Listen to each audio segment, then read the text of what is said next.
باللہ من الشیطان الرجیم بسم اللہ الرحمن الرحیم السلام علیکم ورحمۃ اللہ وبرکاتہ۔ ہمارے مجلس اتحاد المسلمین کے بہت ہی سینئر اور میرے چھوٹے بھائی ضلع صدر ندیم صاحب، حرموز صاحب، محفوظ صاحب، عادل صاحب اور بہار پردیش کے مجلس اتحاد المسلمین کے صدر اور رکن اسمبلی محترم جناب اختر الایمان صاحب، نشین پر تشریف فرما اسحاق صاحب، عادل صاحب، معزز حاضرین کرام، بزرگان ملت، میری عزت اور ماں اور بہنوں، عزیزان ملت، آپ جانتے ہیں کہ مجلس اتحاد المسلمین نے جب بہار پردیش میں اپنی سیاسی پارٹی کا اور اپنے سیاسی سفر کا آغاز کیا تو ہم نے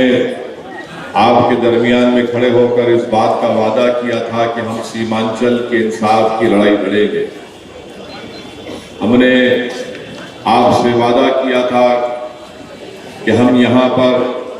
اپنے ذاتی مقصد کو پورا کرنے کے لیے نہیں آئے ہیں۔ ہم نے یہ کہا تھا کہ سیمانچل کی جنتا کو انصاف ملنا چاہیے اور بھارت کا اگر سب سے پسماندہ کوئی علاقہ ہے تو وہ سیمانچل کی سرزمین ہے۔ ہم نے یہ بات کا آپ سے وعدہ کیا تھا کہ یہاں پر جب تک آپ اپنے آزاد سیاسی نمائندوں کو کامیاب نہیں کریں گے، سیمانچل کی زمین پر بسنے والے انسانوں سے انصاف نہیں ہوگا۔ آپ نے ہم کو بتایا تھا آپ کی تکلیف کو کہ کیسے آج بھی جب بارش کا موسم شروع ہوتا ہے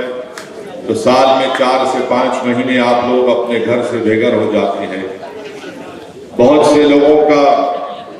گھر، ان کی زمین، ان کی زراعت اس پانی کے باڑھ میں بہہ جاتی ہے، اور یہی وجہ ہے کہ ہم نے اس بات کا آپ سے وعدہ کیا تھا کہ انشاءاللہ تعالی مجلس اتحاد المسلمین سیمانچل کی انصاف کی لڑائی لڑے گی، اور اسی لیے ہم نے اور اختر الایمان صاحب نے یہیں سے ہمارے سیاسی سفر کا آغاز کیا، اور آج بھی میں آپ کو اس بات کا دہرانے آیا ہوں کہ سیمانچل کی لڑائی ہم لڑتے رہیں گے، اور ہم اپنے اس مقصد سے پیچھے ہٹنے والے نہیں ہیں، کیونکہ یہ مجلس کے ذمہ داروں کا، اراکین کا بھی اجلاس ہے۔ میں ان سے بھی یہ بات کہنے آیا ہوں کہ اپنے حوصلوں کو بلند رکھیے۔ ہم اپنے سیاسی سفر کو، اپنی منزل کو حاصل کر کے رہیں گے۔ لوگ آئیں گے، لوگ چھوڑتے چلے جائیں گے، مگر مجلس کا سفر جاری اور ساری رہے گا۔ میں آپ کا شکریہ بھی ادا کرنے آیا ہوں اور آپ سے معافی بھی چاہنے آیا ہوں کہ آپ تمام نے مل کر مجلس کے امیدواروں کو کامیاب کیا تھا، مگر ان ذمہ داروں نے اپنی ذمہ داری کو سمجھا نہیں اور اپنے ایمان کو بیچ دیا، اپنے ضمیر کو بیچ دیا، اور اپنے سیاسی آقاؤں کے سامنے جا کر اپنی گردنوں کو جھکا کر سیمانچل کی جنتا کے جذبات کا مذاق اڑایا۔ اگر کوئی سطح میں بیٹھے ہوئے مکھیہ منتری یہ کہتے ہیں کہ مسلمانوں کی پارٹی مجلس ہے تو نتیش کمار یاد رکھو، تمہاری بھی حیثیت جو ہے وہ بہار کے مکھیہ منتری تم ضرور ہو، مگر تاریخ جب تمہاری تاریخ لکھے گی تو اور بھی لکھے گا کہ بھارت میں اگر بی جے پی کو مضبوط کرنے والے کا نام نتیش کمار کے نام سے لکھا جائے گا۔ جب گجرات جل رہا تھا تو تم ریلوے کے منتری تھے، تم نے ہی یہاں پر بی جے پی کو گجرات کی سرزمین پر مضبوط کیا، تم نے ہی سارے دیش میں اگر اخلاق اور پیلو خان کی موت ہوئی تو یقیناً تمہاری پارٹی کا بھی اس کے ساتھ رہا۔ اگر نتیش کمار یہ سمجھتے ہیں کہ مجلس مسلمانوں کی پارٹی ہے، نتیش کمار کبھی اپنے گریبان میں جھانک کر بھی آپ دیکھ لو کہ آپ کرمی اور کشواہا سے آگے نہیں بڑھ سکتے۔ آپ نے مکھیہ منتری تو آپ بن گئے، مگر آپ نے ہمیشہ دھوکہ دیا۔ آج مجلس کے